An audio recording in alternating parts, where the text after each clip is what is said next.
Pride and Prejudice by Jane Austen, 1813. Chapter 20.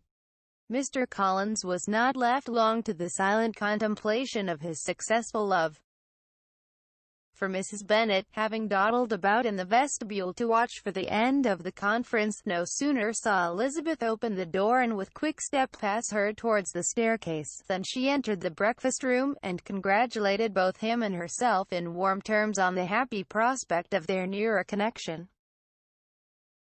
Mr. Collins received and returned these felicitations with equal pleasure, and then proceeded to relate the particulars of their interview, with the result of which he trusted he had every reason to be satisfied, since the refusal which his cousin had steadfastly given him would naturally flow from her bashful modesty and the genuine delicacy of her character.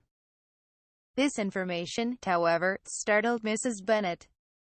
She would have been glad to be equally satisfied that her daughter had meant to encourage him by protesting against his proposals, but she dared not believe it, and could not help saying so.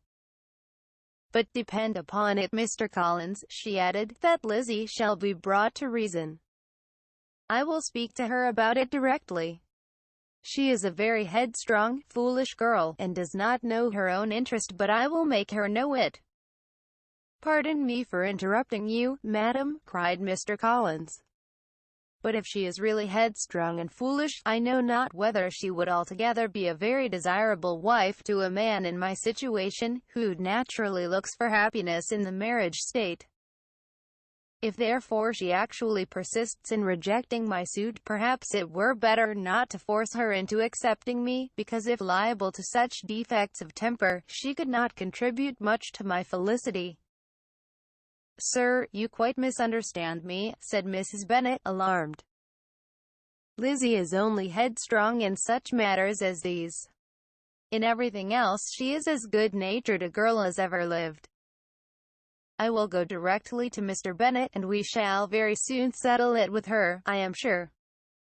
She would not give him time to reply, but, hurrying instantly to her husband, called out as she entered the library, "Oh, Mr. Bennet, you are wanted immediately. We are all in an uproar. You must come and make Lizzie marry Mr. Collins, for she vows she will not have him, and if you do not make haste, he will change his mind and not have her." Mr. Bennet raised his eyes from his book as she entered, and fixed them on her face with a calm unconcern which was not in the least altered by her communication. "I have not the pleasure of understanding you," said he, when she had finished her speech. "Eve, what are you talking of? Mr. Collins and Lizzie. Lizzie declares she will not have Mr. Collins, and Mr. Collins begins to say that he will not have Lizzie. And what am I to do on the occasion? It seems an hopeless business. Speak to Lizzie about it yourself. Tell her that you insist upon her marrying him. Let her be called down. She shall hear my opinion." Mrs. Bennet rang the bell, and Miss Elizabeth was summoned to the library. "Come here, child," cried her father as she appeared. "I have sent for you on an affair of importance. I understand that Mr. Collins has made you an offer of marriage." "Is it true?" Elizabeth replied that it was. "Very well. And this offer of marriage you have refused?" "I have, sir." "Very well. We now come to the point. Your mother insists upon your accepting it. Is it not so, Mrs. Bennet?" "Yes, or I will never see her again. An unhappy alternative is before you, Elizabeth. From this day you must be a stranger to one of your parents. Your mother will never see you again if you do not marry Mr. Collins, and I will never see you again if you do." Elizabeth could not but smile at such a conclusion of such a beginning, but Mrs. Bennet, who had persuaded herself that her husband regarded the affair as she wished, was excessively disappointed. "What do you mean, Mr. Bennet, in talking this way? You promised me to insist upon her marrying him." "My dear," replied her husband, "I have two small favors to request. First, that you will allow me the free use of my understanding on the present occasion. and secondly, of my room. I shall be glad to have the library to myself as soon as may be. Not yet, however, in spite of her disappointment in her husband, did Mrs. Bennet give up the point. She talked to Elizabeth again and again, coaxed and threatened her by turns. She endeavored to secure Jane in her interest, but Jane, with all possible mildness, declined interfering, and Elizabeth, sometimes with real earnestness, and sometimes with playful gaiety, replied to her attacks. Though her manner varied, however, her determination never did. Mr. Collins, meanwhile, was meditating in solitude on what had passed. He thought too well of himself to comprehend on what motives his cousin could refuse him. And though his pride was hurt, he suffered in no other way. His regard for her was quite imaginary, and the possibility of her deserving her mother's reproach prevented his feeling any regret. While the family were in this confusion, Charlotte Lucas came to spend the day with them. She was met in the vestibule by Lydia, who, flying to her, cried in a half-whisper, "I am glad you are come, for there is such fun here. What do you think has happened this morning? Mr. Collins has made an offer to Lizzie, and she will not have him." Charlotte hardly had time to answer, before they were joined by Kitty, who came to tell the same news. And no sooner had they entered the breakfast-room, where Mrs. Bennet was alone, than she likewise began on the subject, calling on Miss Lucas for her compassion, and entreating her to persuade her friend Lizzie to comply with the wishes of all her family. "Pray do, my dear Miss Lucas," she added in a melancholy tone, "for nobody is on my side, nobody takes part with me. I am cruelly used, nobody feels for my poor nerves." Charlotte's reply was spared by the entrance of Jane and Elizabeth. "Aye, there she comes," continued Mrs. Bennet, looking as unconcerned as may be, "and caring no more for us than if we were at York, provided she can have her own way. But I tell you, Miss Lizzie, if you take it into your head to go on refusing every offer of marriage in this way, you will never get a husband at all.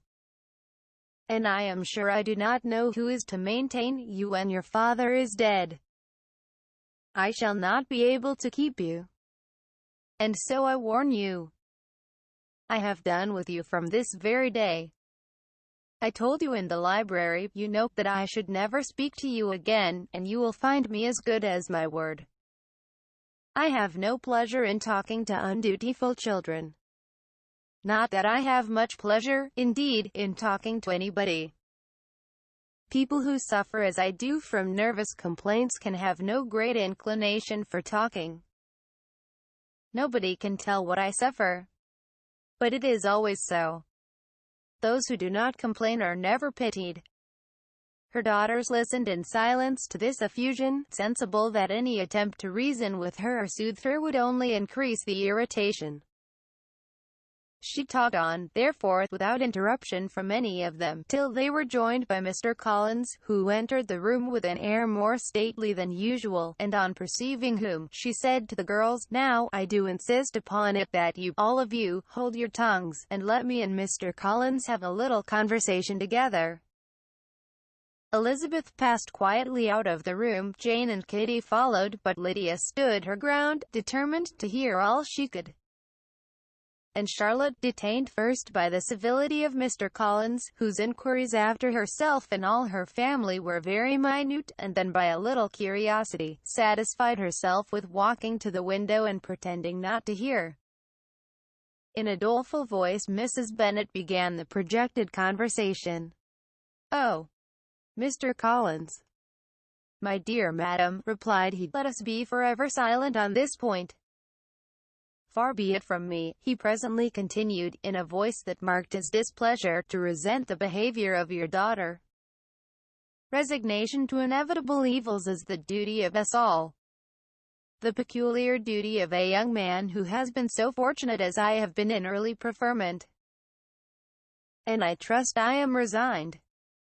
Perhaps not the less so from feeling a doubt of my positive happiness had my fair cousin honored me with her hand. For I have often observed that resignation is never so perfect as when the blessing denied begins to lose somewhat of its value in our estimation. You will not, I hope, consider me as showing any disrespect to your family, my dear madam, by thus withdrawing my pretensions to your daughter's favor, without having paid yourself and Mr. Bennet the compliment of requesting you to interpose your authority in my behalf. My conduct may, I fear, be objectionable in having accepted my dismission from your daughter's lips instead of your own. But we are all liable to error. I have certainly meant well through the whole affair. My object has been to secure an amiable companion for myself, with due consideration for the advantage of all your family, and if my manner has been at all reprehensible, I here beg leave to apologize.